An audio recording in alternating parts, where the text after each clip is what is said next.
Welcome to Make, a hands-on introduction to engineering design. My name is Roberto Infante. This is deliverable 7, the final project report of the Nexus Jellyfish. This video is going to present a small introduction into my project and specifically how it's controlled. And then it's going to show a full demonstration and a discussion of all the functions of my project. Let's go check it out. Here we can see a three-dimensional model of the Nexus Jellyfish, where the orange gear is connected to the motor and the yellow gear is connected to the actual fiber optics. These two will be connected by a rubber band, so that as the motor shaft moves, so will the fiber optics. And here is a physical representation of the model. So as you can see, there's space for a rubber band to drive both of those gears. The way in which the Nexus Jellyfish is going to be controlled is going to be through an IR sensor and an IR remote.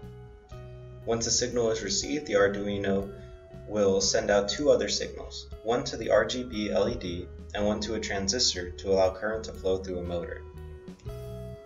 Now, the IR sensor, which can be seen here, is actually bent back a little so that it can peek out from under the box and receive signals.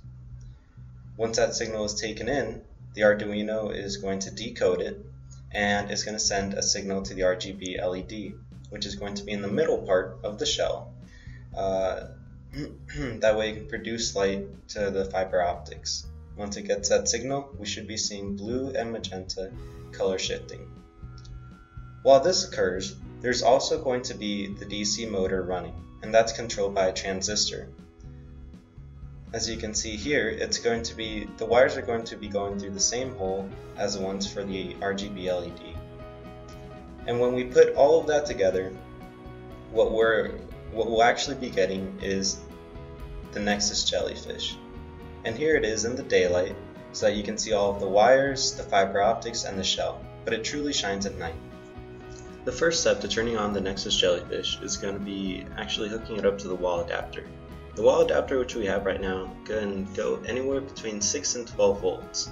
So when we first plugged it in, it's going to be at 6 volts. Now once it's plugged in, we can actually control it using our IR remote, and at 6 volts it's just going to have the RGB LED. But when we move it up to 12, you can actually see it start moving, and you can see it the way it was meant to be seen.